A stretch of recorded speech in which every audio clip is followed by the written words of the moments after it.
जनजातीय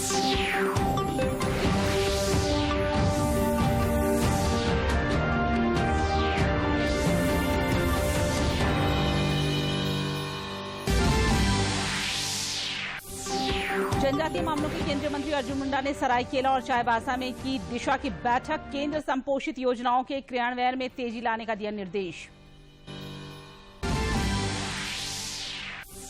कोरोना के खिलाफ झारखंड समेत देश भर में जारी है जंग। देश में 12 वर्ष से अधिक आयु के बच्चों के लिए पहले कोविड टीके को मंजूरी सितंबर तक आने के लिए। सरकार के खिलाफ सड़क पर उतरी मुख्य विपक्षी पार्टी भारतीय जनता पार्टी। रांची समेत सभी जिला मुख्यालयों में मानव श्रृंखला बनाकर राज्य सरकार के खिलाफ किया प्रदर्शन। और पलामू में पुलिस को मिली बड़ी सफलता। 3 वाहन, कई हथियार और गोलियों के साथ 13 लुटेरे गिरफ्तार।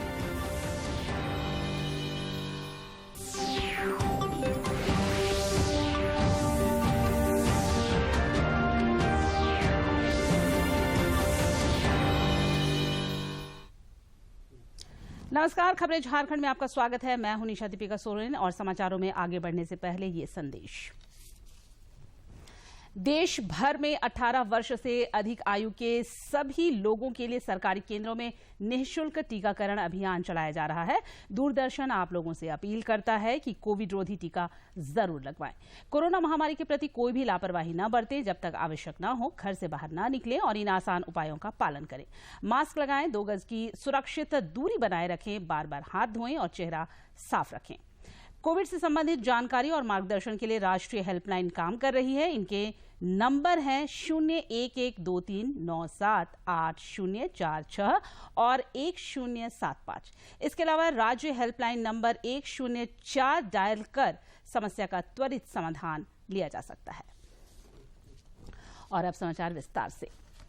केंद्रीय वित्त मंत्री निर्मला सीतारमण ने आज उत्तर प्रदेश की राजधानी लखनऊ में महिलाओं की सुरक्षा, सम्मान और आत्मनिर्भरता पर केंद्रित मिशन शक्ति के 3रे चरण का शुभारंभ किया।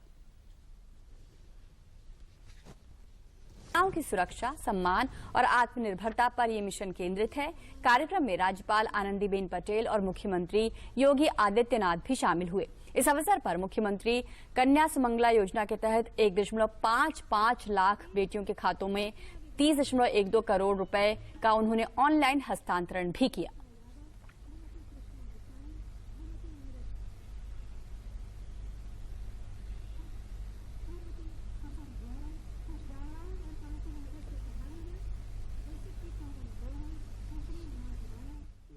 जनजातीय मामलों के केंद्रीय मंत्री अर्जुन मुंडा ने आज सरायकेला में जिला विकास समन्वय एवं निगरानी समिति दिशा की बैठक में जिले में चल रहे विकास कार्यों से संबंधित विभाग के अधिकारियों से विस्तृत चर्चा की और इसके समुचित क्रियान्वयन के लिए आवश्यक दिशा निर्देश दिए। सरायकेला में दिशा की बैठक के बाद केंद्रीय मंत्री अर्जुन मुंडा ने बताया कि जल जीवन मिशन समेत अन्य दूसरी केंद्र संपोषित योजनाओं के काम में और तेजी लाने का निर्देश दिया गया है।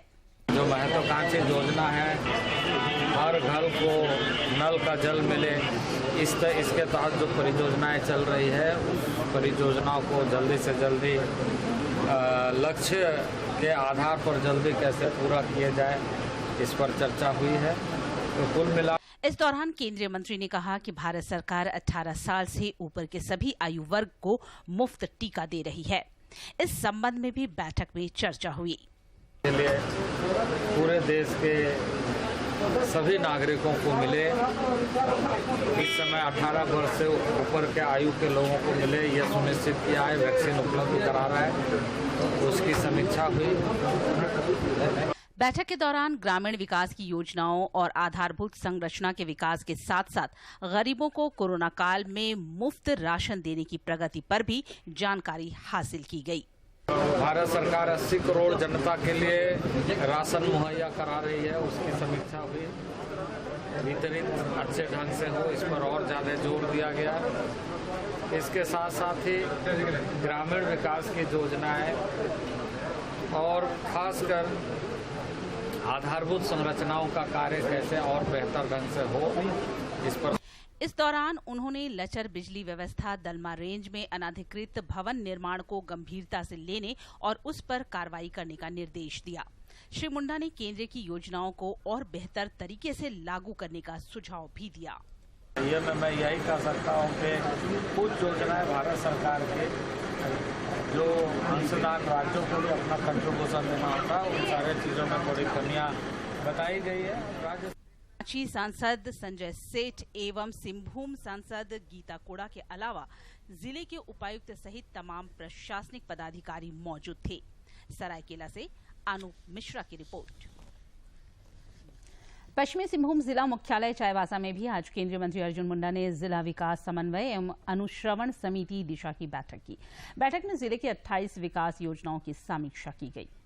मंत्री जोबा मांझी, सिंहभूम की सांसद गीता कोड़ा समेत जिले के सभी विधायक और विभागों के प्रभारी बैठक में मौजूद थे।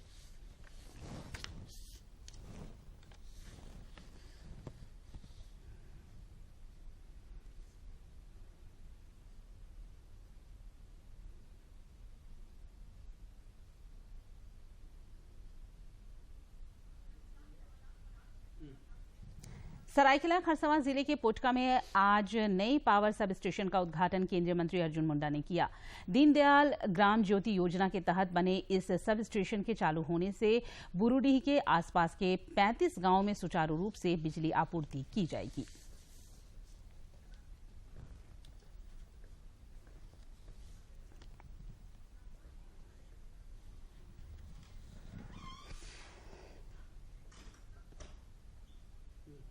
केंद्रीय औषधि मानक नियंत्रण संगठन CDSCO ने देश में 12 वर्ष और उससे अधिक आयु वर्ग के लिए कैडिला हेल्थ केयर की DNA आधारित कोविड-19 वैक्सीन जाइकोव-D के आपात उपयोग की अनुमति दे दी है। CDSCO की विशेषज्ञ समिति के परामर्श से तीसरे चरण के नैदानिक परीक्षण के अंतरिम परिणामों के मूल्यांकन के बाद इसे मंजूरी दी गई।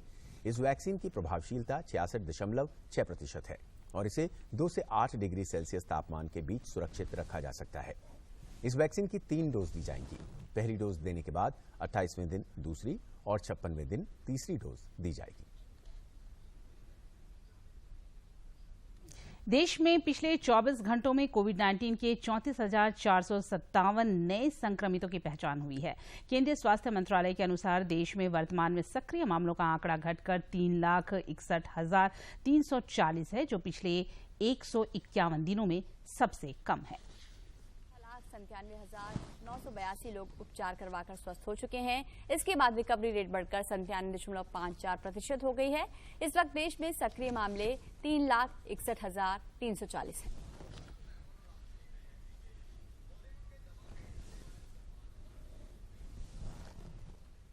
इधर झारखंड में पिछले 24 घंटे के दौरान 17 नए कोरोना संक्रमित मिले हैं, जबकि 25 लोग स्वस्थ हुए हैं। स्वास्थ्य विभाग के अनुसार राज्य में कोरोना संक्रमित सक्रिय मरीजों की संख्या घटकर 215 रह गई है। इसके साथ ही राज्य में कोविड से स्वस्थ होने की दर बढ़कर 98.46% हो गई है।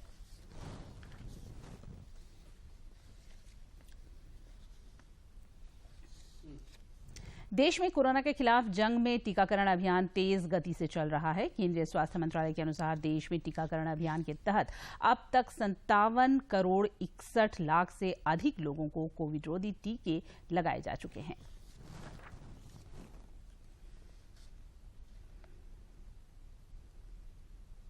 परिवार कल्याण मंत्रालय के मुताबिक राष्ट्रव्यापी टीकाकरण अभियान के तहत देश में अब तक 57 करोड़ 61 लाख 17 हजार से अधिक कोविड टीके लगाए जा चुके हैं।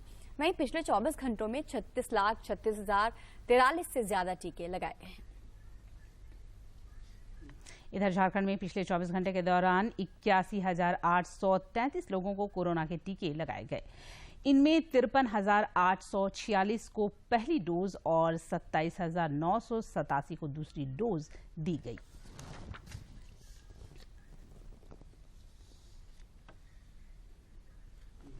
जमशेदपुर में आज खास महाल स्थित सदर अस्पताल में राज्य के स्वास्थ्य मंत्री बन्ना गुप्ता एवं स्थानीय सांसद विद्युत वरण महतो ने डायलिसिस मशीन का उद्घाटन संयुक्त रूप से किया। इसके अलावा सदर अस्पताल परिसर में कोरोना काल में सेवा देते हुए दिवंगत हुए डॉक्टरों और कर्मचारियों की याद में श्रद्धांजलि पार्क का उद्घाटन भी किया। सदर अस्पताल में कई कार्यक्रमों में शिरकत करने के बाद राज्य के स्वास्थ्य मंत्री बन्ना गुप्ता ने कहा कि स्वास्थ्य विभाग मानवता का विभाग है।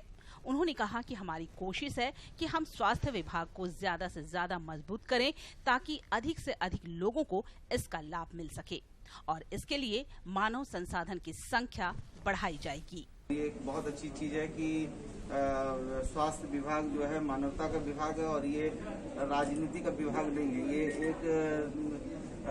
एक दूसरे के साथ समन्वय स्थापित करके एक दूसरे के साथ सहयोगी साथी के रूप में काम करने का विभाग है और मैं बहुत धन्यवाद देता हूँ हमारे सांसद विद्युत वरण महतो जी को। इस अवसर पर जमशेदपुर के सांसद विद्युत वरण महतो ने कहा कि हमने अपनी सांसद निधि से यह डायलिसिस मशीन उपलब्ध कराई है और उम्मीद है कि इसका लाभ आम मजदूरों को मिल सके। उन्होंने कहा कि हमारी कोशिश है कि हम घाटशिला अनुमंडल में भी डायलिसिस मशीन लगाएं ताकि ग्रामीण क्षेत्र के लोगों को भी इसका लाभ मिल सके। लेकिन डायलिसिस सेंटर सदर में होना बहुत जरूरी है और उसी के तहत अभी उद्घाटन होगा। झारखंड के स्वास्थ्य मंत्री भी आ रहा है, थोड़ी देर में उद्घाटन होगा ताकि इसकी चाहते हैं कि सुदूर देहात जैसे घाटशिला अनुमंडल अस्पताल है वहाँ भी डायलिसिस का व्यवस्था हम लोग करेंगे ताकि ग्रामीण क्षेत्र का भी वो चिकित्सा और शहरी क्षेत्र का भी जो गरीब लोग तबके के लोग हैं उसका चिकित्सा बेहतर के लिए ये जो हमारे गुंडा की बीमारी का लोग निजात पाए, बेहतर समय पर चिकित्सा प्राप्त हो। इस अवसर पर पूर्वी सिंहभूम जिले के सिविल सर्जन डॉक्टर A.K. लाल ने कहा कि अभी 3 डायलिसिस मशीन लगाया गया है। इस कार्य में आयुष्मान कार्डधारी को निःशुल्क सेवा दी जाएगी। साथ ही साथ नो प्रॉफिट नो लॉस के आधार पर इसका संचालन किया जाएगा। ये डायलिसिस यूनिट हमारे सांसद निधि और टाटा कम्युनिस्ट के सहयोग से बन रहा है। अभी 3 बेड का हम लोग शुरुआत किए हैं, इसको आगे जाके हम लोग 5 बेड तक ले जाएंगे।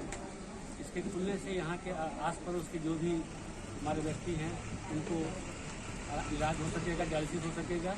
इस दौरान सदर अस्पताल के सभी स्वास्थ्य कर्मियों का भी आभार प्रकट किया गया जिन्होंने कोरोना काल में अच्छी सेवा दी है। जमशेदपुर से राजेश कुमार लाल दास की रिपोर्ट। झारखंड में आज कोरोना काल में काफी समय बाद मुख्य विपक्षी पार्टी भारतीय जनता पार्टी राज्य सरकार के खिलाफ सड़कों पर उतरी। पार्टी की ओर से राजधानी रांची समेत राज्य के 264 प्रखंडों और 3 नगर निकाय क्षेत्रों में मानव श्रृंखला बनाकर पार्टी ने राज्य सरकार को घेरने का काम किया। राजधानी रांची के मोराबादी मैदान में हजारों की संख्या में भारतीय जनता पार्टी के कार्यकर्ता मानव श्रृंखला बनाकर राज्य सरकार के खिलाफ प्रदर्शन का आगाज किया।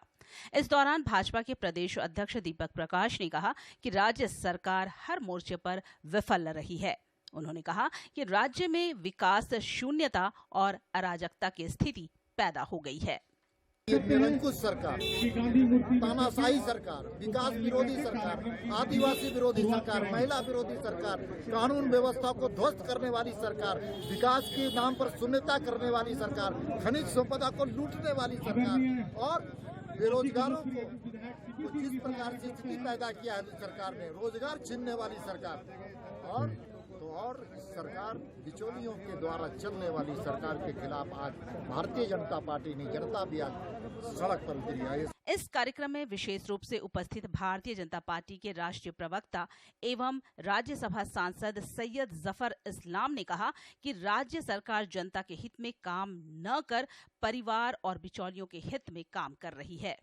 सरकार की एक रिस्पॉन्सिबिलिटी होती है, चुनी हुई सरकार जनता के हित में काम कर रही है, जनता के हित में नहीं लेकिन परिवार के हित में काम कर रही है। जिस तरह से बिचौलियों के हित में काम कर रही है वो साफ दिख रहा है कि यहाँ की जनता तराई करे और हम जनता की आवाज बनके जनता के लिए खड़े रहेंगे, जद्दोजहद करेंगे और ऐसी सरकार को जो है जमीन पे लाने का काम करेंगे ताकि वो जनता के हित में काम करे, प्रदेश के लोगों के लिए काम करे और प्रदेश के हित में काम करे, न कि सिर्फ परिवार के लिए। राजधानी रांची के मोराबादी मैदान में बनाए गए इस मानव श्रृंखला में काफी संख्या में भारतीय जनता पार्टी के कार्यकर्ता हाथों में सरकार विरोधी तख्तियां लेकर सशक्त विपक्ष की भूमिका निभाते नजर आए।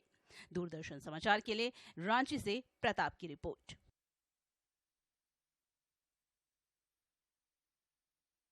अध्यक्षता में आज विशेष मतदाता पुनरीक्षण बैठक आयोजित की गई। बैठक में जिला निर्वाचन पदाधिकारी द्वारा सभी बीएलओ और सुपरवाइजरों को विशेष मतदाता पुनरीक्षण का कार्य त्रुटि रहित संपन्न कराए जाने का निर्देश दिया गया। बीएलओ और सुपरवाइजर को कहा गया है कि एक सप्ताह के भीतर अपने अपने मतदान केंद्रों में न्यूनतम मूलभूत सुविधाओं से संबंधित डेटा मोबाइल ऐप गरुदा पर अपलोड करें और इस कार्य में कोताही न बरतें।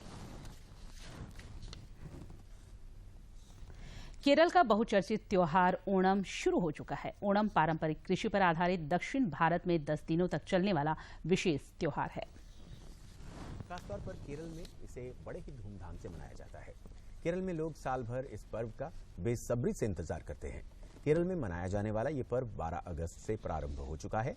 इसके बाद 23 अगस्त को ओणम पर्व का समापन होगा। आज ओणम का मुख्य पर्व है।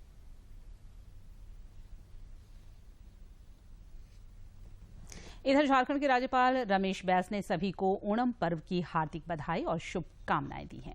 उन्होंने ट्वीट कर कहा है कि ईश्वर से प्रार्थना है कि यह पावन पर्व सभी के जीवन में सुख, शांति एवं समृद्धि लेकर आए। अपराधियों के खिलाफ चलाए जा रहे राज्यव्यापी अभियान में पलामू पुलिस को बड़ी सफलता हाथ लगी है। पुलिस की कार्रवाई में 13 लुटेरों को गिरफ्तार किया गया है।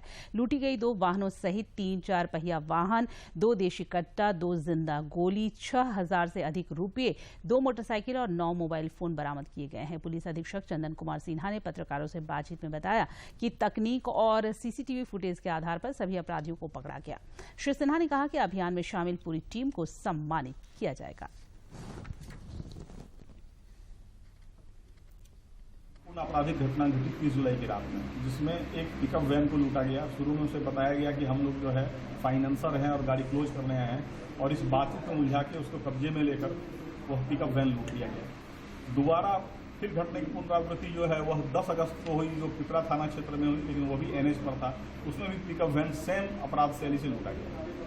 ये हमारे लिए चुनौती थी, और बाद में इसमें शामिल सारे क्रिमिनल बिहार के थे, जिनसे 9 अभियुक्त गिरफ्तार हो गए हैं और एक और महत्वपूर्ण अभियुक्त है जो अभी फरार है। और उसी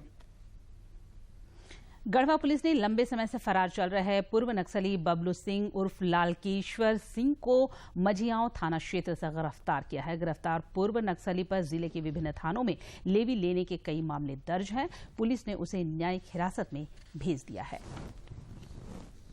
हिंदी के मूर्धन्य कवि और रामचरितमानस के रचयिता गोस्वामी तुलसीदास जी की जयंती आज रांची विश्वविद्यालय के हिंदी विभाग में कोविड प्रोटोकॉल का पालन करते हुए धूमधाम से मनाई गई। इस अवसर पर रांची विश्वविद्यालय के कुलपति डॉक्टर कामिनी कुमारी ने हिंदी साहित्य में तुलसीदास जी के योगदान की चर्चा करते हुए कहा कि तुलसीदास एक महान कवि थे और आज भी वह भारतीय साहित्य और भारतीय संस्कृति के द्योतक हैं। एक महान कवि थे और 500 वर्ष पूर्व इन्होंने रचना की थी रामचरितमानस की, और उसी से ये अमर हो गए। ये बड़े ही सरल, सहज और सामयिक थे, और इनकी रचनाओं में, इनके दोहों में आज के दिन भी हम देखते हैं कि कहीं ना कहीं ये एक बड़ा ही विवेक का पाठ देते हैं, जिसको कि अगर हम समाज में प्रसारित करेंगे या फिर जगह जगह अगर हम लगा के रखेंगे उनके दोहों को, दोहों के अर्थ को, तो ज़रूर समाज में एक मानसिक परिवर्तन आएगा। सावन का महीना खत्म होने में अब 2 दिन ही बचा है। इस दौरान राज्य में मानसून के सक्रिय रहने का पूर्वानुमान है। 22 अगस्त तक झारखंड के हर जिले में बारिश की संभावना जताई गई है। सावन पूर्णिमा के दिन मध्य झारखंड, उत्तरी झारखंड और उत्तर पूर्वी क्षेत्र के जिलों में तेज बारिश और वज्रपात के आसार हैं। मौसम विज्ञान केंद्र रांची की ओर से जारी पूर्वानुमान के मुताबिक कल रांची, खूंटी, कोडरमा, बोकारो, रामगढ़, हजारीबाग, पूर्वी सिंहभूम, सरायकेला खरसावां, देवघर, पलामू, गढ़वा, धनबाद में भारी बारिश हो सकती है। मौसम विभाग के मुताबिक एक कम दबाव का चक्रवाती क्षेत्र झारखंड और दक्षिण बिहार के ऊपर अपना प्रभाव दिखा रहा है। इसके प्रभाव से अगले 2 से 3 दिनों तक राज्य के विभिन्न जिलों में हल्के से मध्यम दर्जे की बारिश देखने को मिल सकती है।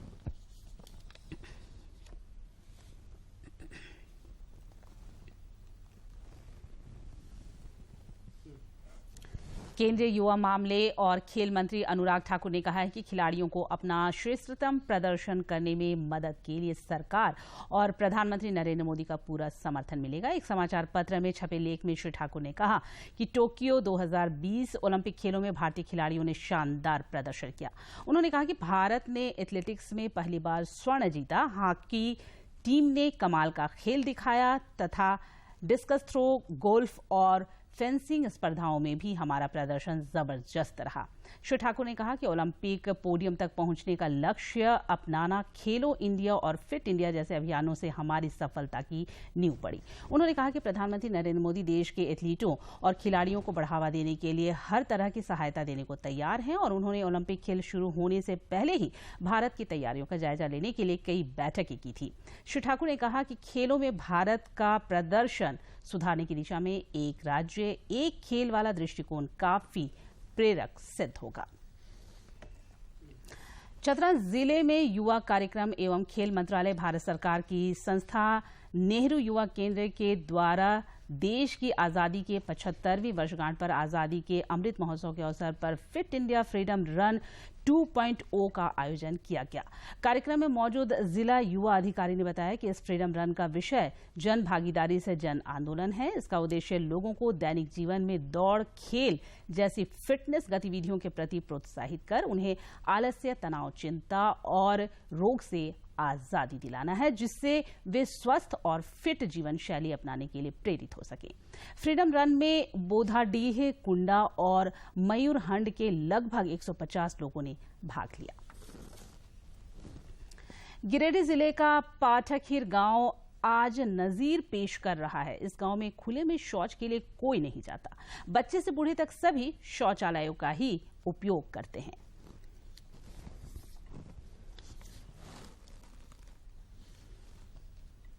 स्वच्छ भारत मिशन के तहत गिरिडीह जिला ओडीएफ हो चुका है। जिले के सभी गांवों में शौचालय का निर्माण किया जा चुका है। उन्हीं में से एक है पाठकहीर गांव। इस गांव में खेत, नदी नालों के पास शौच करना गुजरे जमाने की बात हो गई है। बच्चे से लेकर बूढ़े तक शौचालय का इस्तेमाल कर रहे हैं।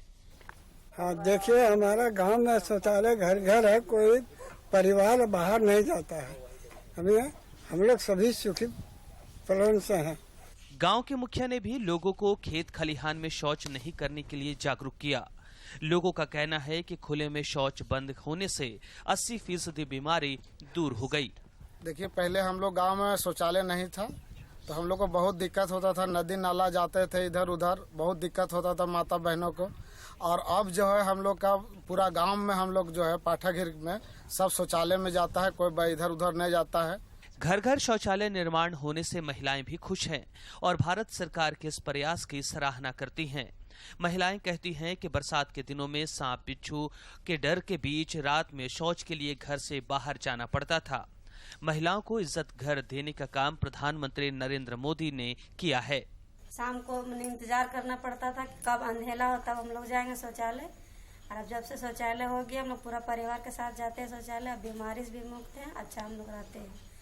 हम लोग पहले परेशानी होता था, शाम में दी जाना पड़ता था बाहर। अब जब से शौचालय बना है हम लोग सबको जितना परिवार है सब शौचालय का यूज कर रहे हैं। सरकारी योजना के धरातल पर उतारने और लोगों के समझने गांव की तस्वीर ही बदल दी।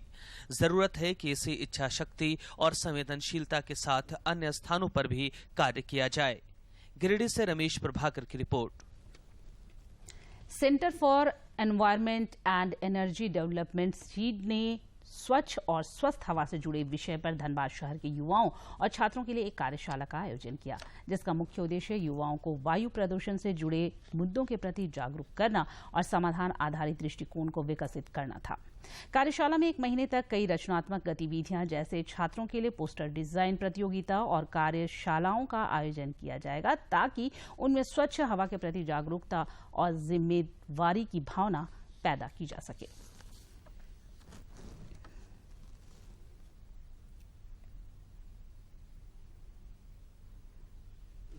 झारखंड वॉलीबॉल संघ की 20वीं आम बैठक आज रांची में आयोजित की गई। बैठक में विगत वर्ष के क्रियाकलापों के अलावा आगामी आयोजनों के संबंध में चर्चा की गई। सीनियर स्टेट वॉलीबॉल चैंपियनशिप की जिम्मेदारी साहिबगंज जिला को, यूथ वॉलीबॉल चैंपियनशिप की जिम्मेदारी पूर्वी सिंहभूम जिला को दी गई, जबकि जूनियर वॉलीबॉल चैंपियनशिप पलामू को तथा सब जूनियर वॉलीबॉल चैंपियनशिप रांची जिला को प्रदान की गई। संघ की ओर से मिनी वॉलीबॉल चैंपियनशिप के आयोजन की जिम्मेवारी गोड्डा जिला वॉलीबॉल संघ को सौंपी गई।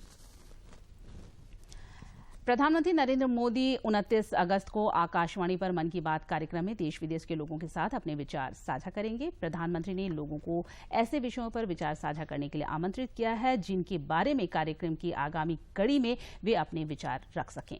लोग अपने विचार नमो ऐप या माईगॉव ओपन फोरम में साझा कर सकते हैं। वे टोल फ्री नंबर 1800-117800 पर भी डायल कर सकते हैं और हिंदी या अंग्रेजी में प्रधानमंत्री के लिए संदेश रिकॉर्ड करा सकते हैं। फोन लाइन्स 26 अगस्त तक खुली रहेंगी। लोग 1922 पर मिस्ड कॉल दे सकते हैं और SMS लिंक प्राप्त कर प्रधानमंत्री को सीधे अपने सुझाव दे सकते हैं। इसके लिए आप अपने सुझाव 27 अगस्त तक टोल फ्री नंबर 1800-117800 पर रिकॉर्ड कर सकते हैं या माईगॉव के ओपन फोरम में पोस्ट कर सकते हैं। तो याद रखें, रविवार 29 अगस्त सुबह 11 बजे मन की बात। नमामि गंगे और दूरदर्शन के संयुक्त प्रयास से रग रग में गंगा कार्यक्रम के सीजन 2 का आज रात 8:30 बजे आरंभ हो रहा है। रात 8:30 बजे देख सकेंगे, जबकि सोमवार और मंगलवार को सुबह 8:30 बजे इसका पुनः प्रसारण होगा। डीडी झारखंड अब आपके लिए हर रविवार शाम 5 बजे संताली समाचार पत्रिका पेश कर रहा है। इस 15 मिनट के संताली समाचार पत्र में आपको हफ्ते भर की खबरों का सार मिलेगा। जोहार खबर झारखंड रे आपेया आतंक दरम। अब आपके लोकप्रिय चैनल डीडी झारखंड पर हर रविवार शाम 5 बजे से देखिए संथाली भाषा का साप्ताहिक समाचार खबर संथाली, जिसमें आपको अपनी भाषा में समसामयिक गतिविधियों और कला संस्कृति से जुड़ी खबरों की बहुरंगी छटा देखने को मिलेगी। डीडी झारखंड के इस नई शुरुआत का आप भी हिस्सा बने और निज भाषा में समाचार देखें। तो याद रखिए, दिन रविवार, समय शाम 5 बजे। दूरदर्शन झारखंड पर पल पल की खबरों से जुड़े रहने के लिए आप हमारे social media platform Twitter, Facebook और यूट्यूब से जुड़ सकते हैं, क्योंकि खबरों से जितना बाखबर रहना जरूरी है उससे ज्यादा जरूरी है सटीक, संतुलित और निष्पक्ष समाचार। हमारा ट्विटर हैंडल और फेसबुक पेज है डीडी न्यूज झारखंड। आप हमें YouTube channel Jharkhand DD news पर भी देख और सुन सकते हैं।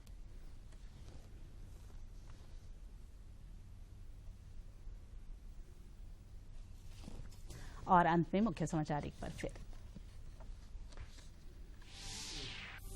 जनजातीय मामलों के केंद्रीय मंत्री अर्जुन मुंडा ने सरायकेला और चाईबासा में की दिशा की बैठक। केंद्र संपोषित योजनाओं के क्रियान्वयन में तेजी लाने का दिया निर्देश। कोरोना के खिलाफ झारखंड समेत देश भर में जारी है जंग। देश में 12 वर्ष से अधिक आयु के बच्चों के लिए पहले कोविड टीकों को मंजूरी, सितंबर तक आने की उम्मीद।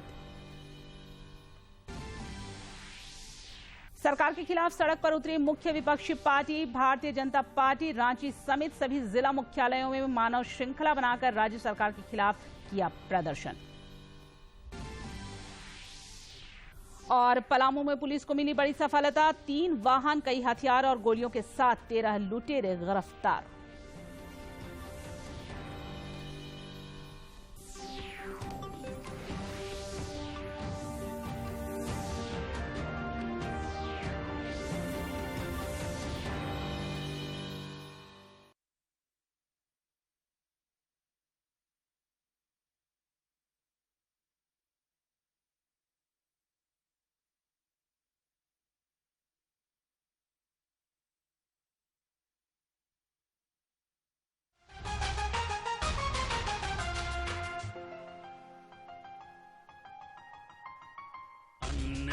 सहो चुप तुम ना रहो, अन्याय न सहो चुप तुम ना रहो, डूबतों को मिलेंगे किनारे, अकेले नहीं हो तुम, नाल सा है साथ तुम्हारे। साथ तुम्हारे।